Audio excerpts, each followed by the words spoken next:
So this is decommissioned, and the reason that I wanted to call this decommissioned is because there's a big gap in people wanting to work with someone like myself, a realtor or a lender, because they think that we're only out there to get something done because we're going to get paid.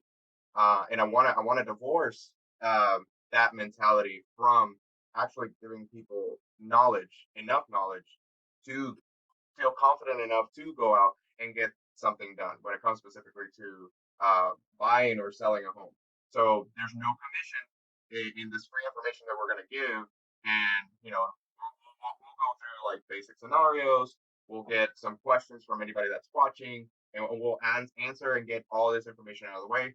Um, I want to be able to maybe every single week we choose something Yeah, that's do it. Yeah. specific to deal with, be it taxes, HOAs, all the things that go into owning a home, buying a home, selling a home, and everything in between. So I can start it off. My name is Jorge de Jesus. I am a realtor with Center 21 Western Realty.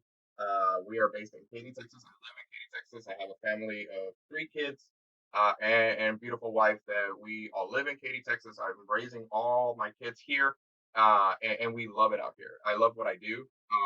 I think that it brings people into the market. Whereas a lot of times, when, for example, for when I was growing up, you would look at your parents, and you could see that they would struggle, and they would struggle to figure out what does financial literacy look like? What does owning a home look like? Is that even something that's achievable for someone like us, right? So I think that what I do is not just getting somebody to a home to buy or a home to sell, but it's giving them, empowering them to pursue something that maybe they're seeing the people around them, and they feel like that's not what's meant for them, that's what a lot of what I want to do with what we're recording here with Isaac. Our business is not just in Katy. I wanted to mention we've done deals all the way from New Caney all the way to Galveston and all over. We work with really close partners in other parts of Texas, and that's another thing too. If anybody's watching this outside of Texas, some of this information might not be applicable to you, but maybe in a more general sense, it might be. So we encourage anyone and everyone to anything that we tell you to check in with somebody locally. That way, you're able to information. There's a lot of things that are different. Yeah, sometimes even from city to city. It just depends, right? And yeah, a little bit more about myself. You can see Star Wars. Star Wars. I'm more of a DC guy than a Marvel guy. So that's me in a nutshell. I'm a got Harry Potter over here, so big, huge book nerd. Big into like sci-fi, but even bigger into getting people into homes and fulfilling that dream that a lot of us have that we think that is not achievable. So I'll let Mr. Isaac introduce himself. Absolutely. Thanks so much, Jorge. My name is Isaac. I'm with Supreme Lending, and what I really like about your story, Jorge, is that you're based in Katy, and because I grew up in Katy, I grew up here in Katy ever since 2004, 2005. My parents bought their home in Katy, Texas, for $93,000, $95,000. Can you believe that at that time? Ours too. Oh, Ours too. Yeah, we came from Puerto Rico. My dad bought a house. It was like $110,000 over there in Lakeville in hmm 2004. Yeah, And now they've been keeping the house, maintenance the house. They did like a little patio in the back, so they really kept the standards of the yeah. home. And basically, what I'm trying to say, you can't find nothing in Katy for $93,000 no more. So I get to see that appreciation, and maybe it's not short term like a lot of plans are, but long term, having your first home, if it's the right, if you can find the right place that's appreciating well and it's affordable, you can have a little gold mine right there. I think that's very important. So I was raised in Houston, came to Katy when I was about 7 years old, and I went to school here. I went to Stevens Elementary. I went Oh to wow, Front really? Elementary. I went to Motor Ranch High School. I remember playing football in San Lakes, going to Cinco Ranch, playing at Cinco Ranch stadiums, going to Sealy. So this is my hometown. I played Right. football at every high school, every back road, every good restaurant, every bad restaurant. So yeah, this is my hometown. But like you said, we work from all over the city. Houston's a very big area. So there's a lot of needs. But if you're, I've always worked in Katy. Yeah. So that's a good one to maybe get into is talking to folks about like the Houston area, right? So a lot of times you'll get, especially in the last maybe 18 months, where we had a lot of people coming in from all different states, right? And we still do, but not to as big of a degree, right? So mostly from like the Midwest, California, and New York. We've had people that say, "Well, we want to move to Houston." I was like, "You have to be a little more specific." I And know. our job as realtors, for at least for me, is defining what that means, right? So you said you lived in Houston. What part of Houston did you live Houston, mostly by A-Leaf, by almost by the Bellway 8 and kind of um like Westheimer, like around that area. in? Yeah. So what would you say? What would you say is characteristic of the Southwest Alief, Texas SWAT? What would you say is more characteristic of that area versus like Acadia? Um, it's more city like, and here in Katie's more like suburbs. Like you see a lot more homes and small shops. Um, it's just very like homey, if that makes sense. No, for sure, Like one hundred you feel percent. like you're home. It's the suburb life. There's good schools. I mean I've never been so worried about the news or anything going any big news breaking out in Katy. It's really not much of a big deal. So this Right. low, I think it's low crime here. I Yeah. believe so. So that's the comparison of what I would say.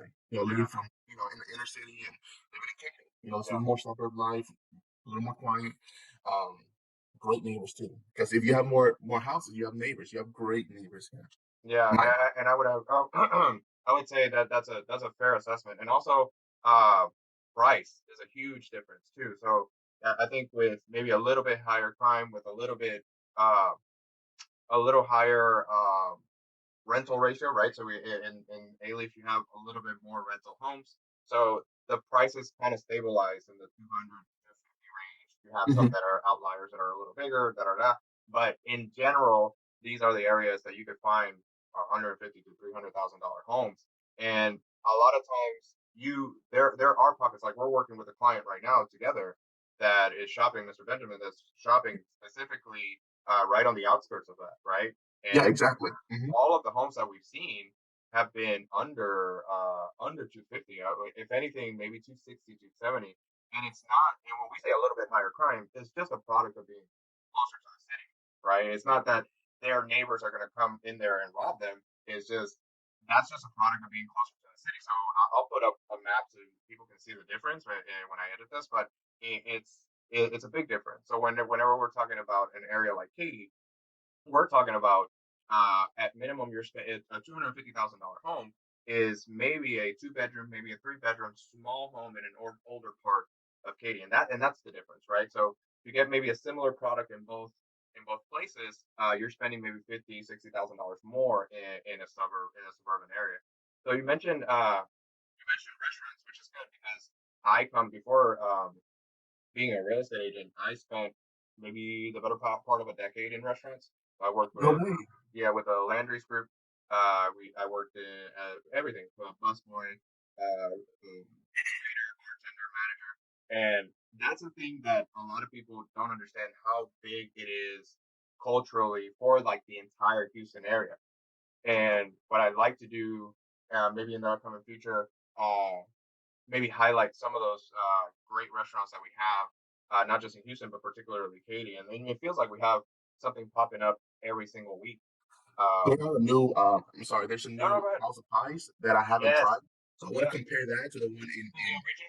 to the original and just kind Yeah. of compare, see if it has the same taste. You know what I mean? Yeah, absolutely. So I've been to the one on Kirby. I've been to the one on Westheimer. I haven't been to the one in Katy, but I'm the president of my kids' PTO, parent teacher organization at their school, and we just did a fundraiser with them. They were super gracious. They helped us out a lot. We sold like 300 pies for the Thanksgiving. Oh, Uh, so good. yeah, and it helped us raise funds for projects at the school to help the school with playgrounds. We're going That's to do some phenomenal. I IT love it. stuff like that, and that's another thing like that area of like community PTAs, fundraising like that. This is the type of community where you can get stuff like that done. We Exactly. You have see a lot and more involvement from 100% parents, from exactly. neighbors. That's what I like. That's what I think. That's what really. I mean, you put it right there. I Yeah, mean, Katie is when people get more involved in a suburb life. 100%. And I would say like we have. runs like Smile and Rylan and things like that that we sponsor first of all, but secondly we help spread awareness about different things. So yeah, I love being a part of it. I think if we were if any of us were closer to the city and we were like isolated, the kind of personalities that work in this kind of field, it wouldn't really thrive. It'd be a completely different thing. I mean, we do have agents and lenders that live out there, but they sell other things and they do business differently. For us, it's being a part of the community. And if we're the answer, if we're the solution to you need to buy, you need to sell, you need to rent, you need a loan, then we're right there, right? And that's a big part of what Katie is and we love it. So maybe in the next couple of days, we can get together, go to House of Pies, and do something like that. But Oh, I'd love to be on site and just like show people what we're talking about. Because if you've ever been in my younger years, when it'd be an all night thing, and you end up at House of Pies at 2 in the morning, and you eat something with a mystery meat at the counter, and then you have a selection of 50, 60 pies, and then that's it. You call it a night. And I'm glad that they're here. So, but then also like we have this Cheesecake Factory just opened up. City Mills Mall has the Cheesecake Factory in Katy Mills, right? yeah just I've opened been up there before. recently. No, The no. Saltgrass opened up in Fulshire, and we have one already in Katy. So there's more and more when it comes to the restaurants and selections, and we have a lot of mom and pop places too, which is great. What part of Katy are you from? 'Cause I think a lot of people think know Katy, but they don't know that it's very different. So So where do you live? no, absolutely. And just to give a little story about that, Katie is Yeah, it's very different because I yeah. play football in very different schools. So I'm from Fry Road and Morden. Mhm. So I went to Morton Ranch High School. So Yeah. going from Morton Ranch High School, playing football, going to Seven Lakes, you know how Seven Lakes is like Yeah, beautiful, very different. Yeah. completely different. It's a whole different world. And you're in Katy. Yeah. It's a pretty different world. So there's a lot to explore. No, of course. So yeah, over here by Fry Road and I-10. Yeah, that's where you live. Sorry, Fry Road and Morton. I'm sorry. So you're still living on that side. Yeah, absolutely. Yeah, so I live over here south of I-10, but I'm on the east side of 99. So it's 77450. I live in Cimarron and Cimarron Parkway. I live in Cimarron. So these are much older homes. So there's going to be two places in Katy where you're going to find super old homes, and that's downtown Katy, which is north and west, and in my area, which is south and east, of where I-10 and 99 meet. So it's super different. And when we say super different, we're talking about the neighborhoods are different, the schools have different ratings, the amenities are different. So for example, and maybe you can tell me a little bit more because I grew up on that side where you live. I grew Okay. up off of Fry and Whistler, right? We came when I was 14, and I graduated Cy Springs. Um, Out there is it's newer. It's not the newest area. It's like 77449 zip code. It's not Mhm. the newest area. It borders Houston. And then you have plenty of bordering with Cy-Fair ISD. So the schools are different, right? And the ranges as far as like what a lot of parents are looking for, like how are they performing on testing? How are they performing? What are they offering? Dual credits, FAB testing, stuff like that. It's different. I said both my parents actually teach out on that side. So those are homes that are ranging anywhere between 220,000 to all the way up to like maybe 350,000. It's rare to see something super expensive on that side of town. And there's tons of restaurants. There's tons, especially up and down Fry Road. I mean, you Mhm. have Oh yeah. everything, Yeah, everything. you come down Fry Road. I mean, it's hard not to like look at a restaurant. It's very there's a lot of variety. Yeah, And 100%. it starts from I-10 all the way through Little York, just like you said. It's nothing but, restaurants and mom and pop shops. Yeah, and that's a big part of why we go out to that side to eat. Like, well, for example, my wife had a hankering for pupusas on like 3 days ago. There's nothing on this side. I can't find that on this side, but I can just go. It's a 10-minute drive to Magili Bakery off of Fry in France, and they got the best. It takes 45 minutes to get them, but because there's only like two people working there. But that's the kind of stuff. The food is amazing. It's authentic stuff Mhm. like that. And then on my side, it's pretty dense. It's pretty dense when it comes to houses. Uh, but then you have similar to you having Fry Road, we have Mason Road. Mason Road has everything, Ooh, right? I think more Everything. variety, I think, in Mason Road. Yeah, I think there's a lot more variety, 100%. But I think the advantage is that it's been more commercialized for longer than Fry Road has. Because when we moved out here, Fry Road had maybe the McDonald's was there and the Sonic, and this is when the Kroger that was next to the Walmart was still there. So there wasn't a lot when we first moved out here. But now you don't even have to leave your house. Like you have access to everything. The schools are in the neighborhood, so on both sides it's the same thing. And I would say the price ranges are similar until you like cross over to past 99 or past the West Park Tollway. Then it gets expensive, right? So you and I live on maybe the least expensive sides of Katy, because I Mhm. think that there's a big misconception that because it's the suburbs and because we have like one of the top rated school districts, that all of it is expensive, right?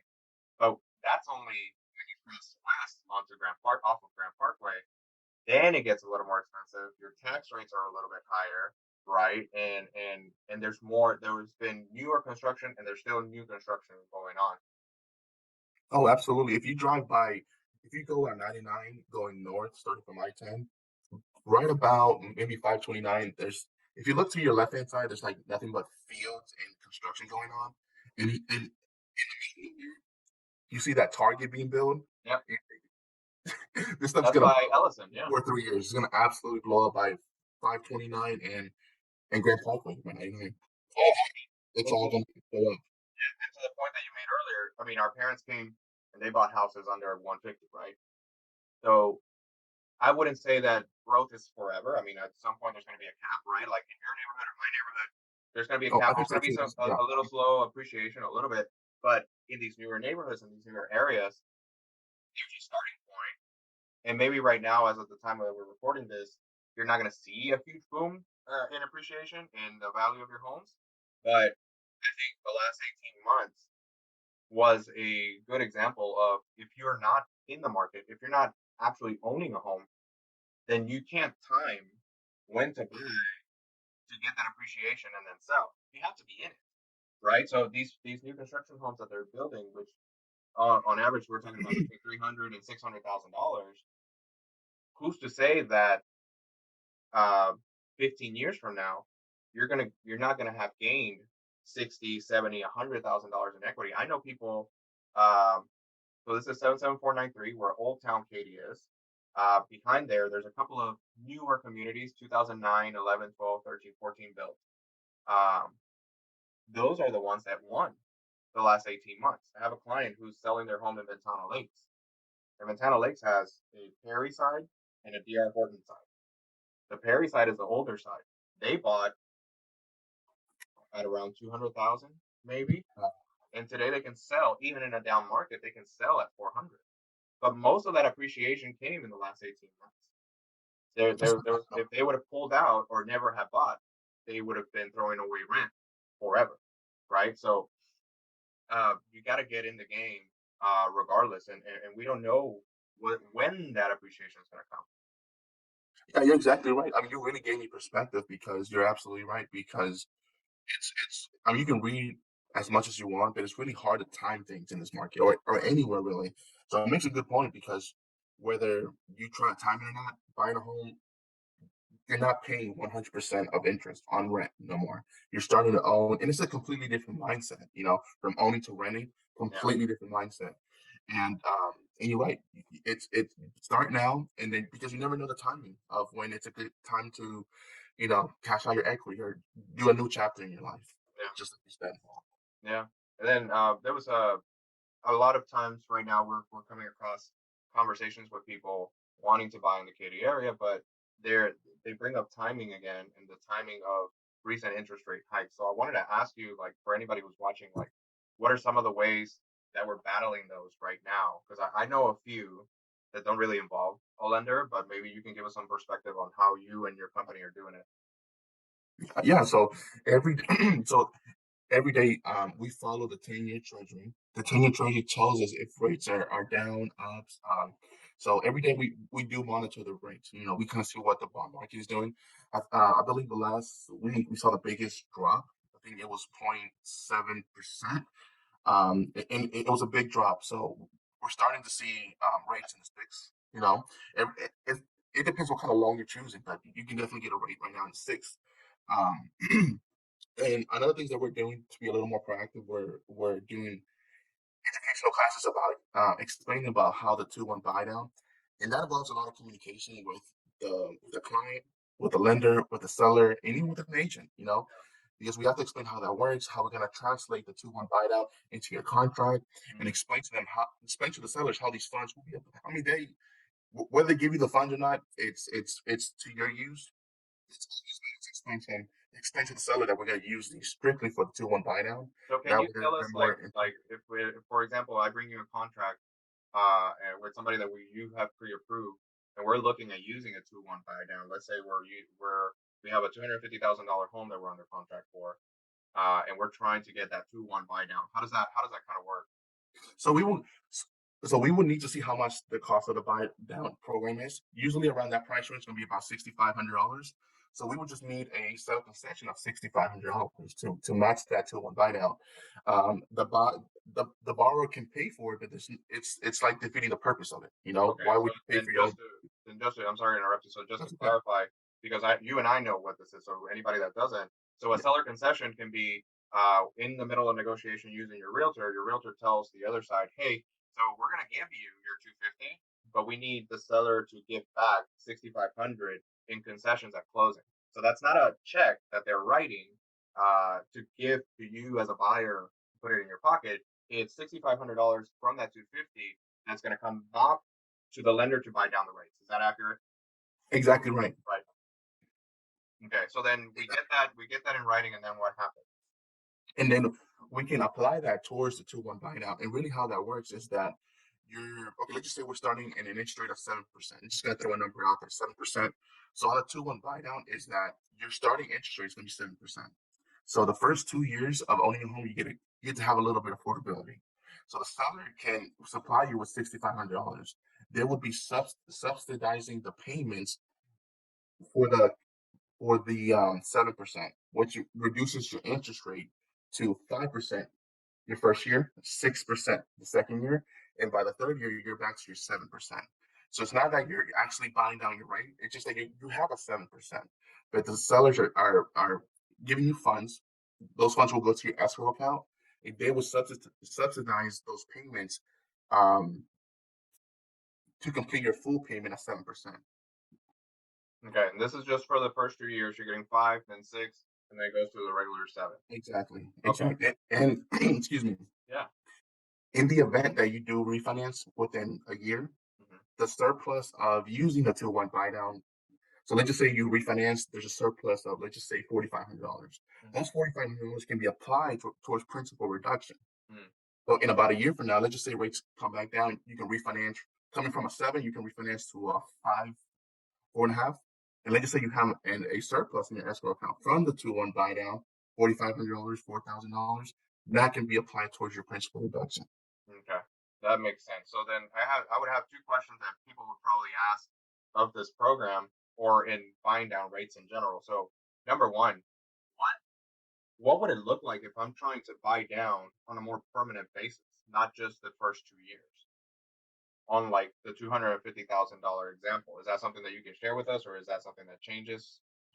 I can share with you guys. I believe that buying points on your behalf is not as efficient in this market Okay. because um, the points on those interest rates are just very expensive, and it's not. You will only see a small difference in affordability versus using a 2-1 buy down.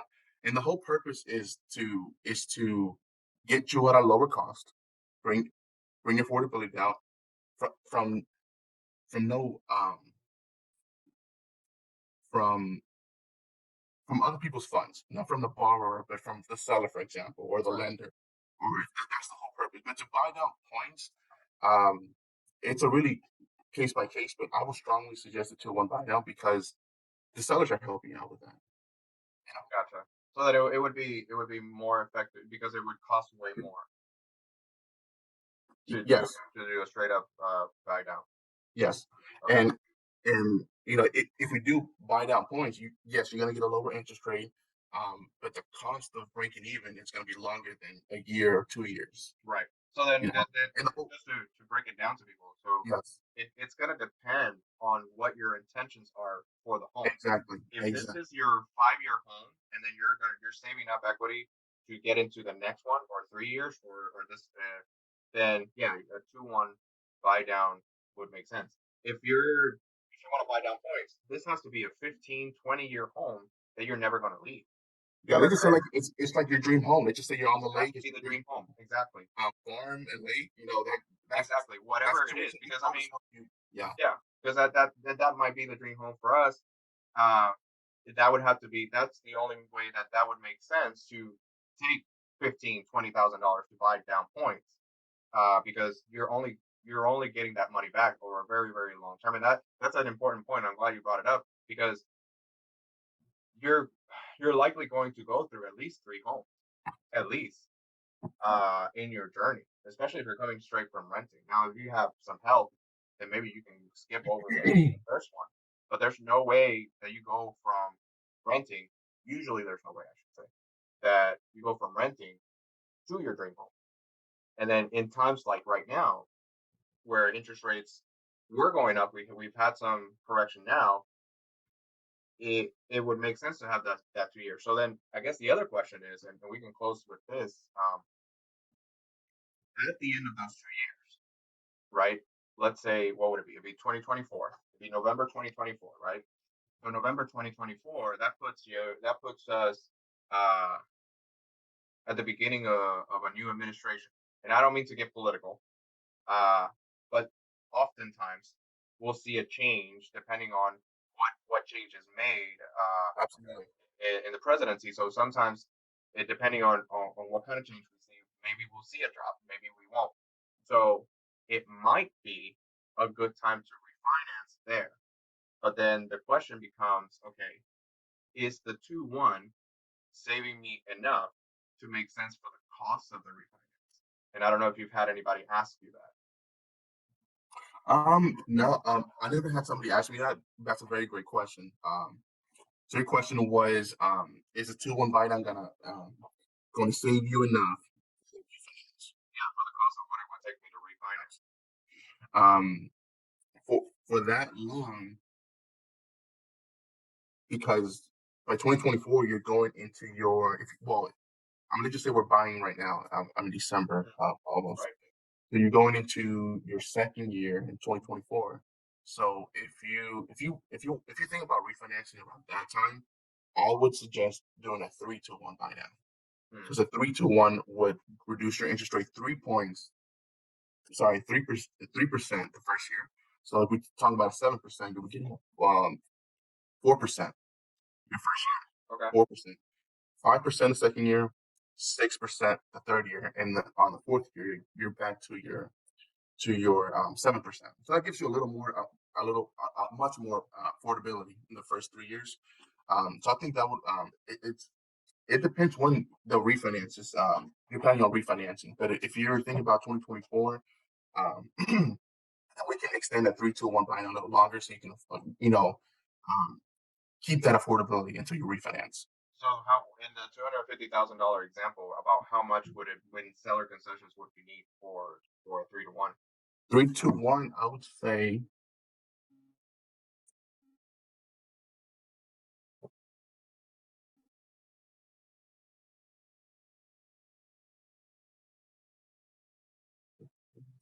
roughly around $9,000. That's not too shabby.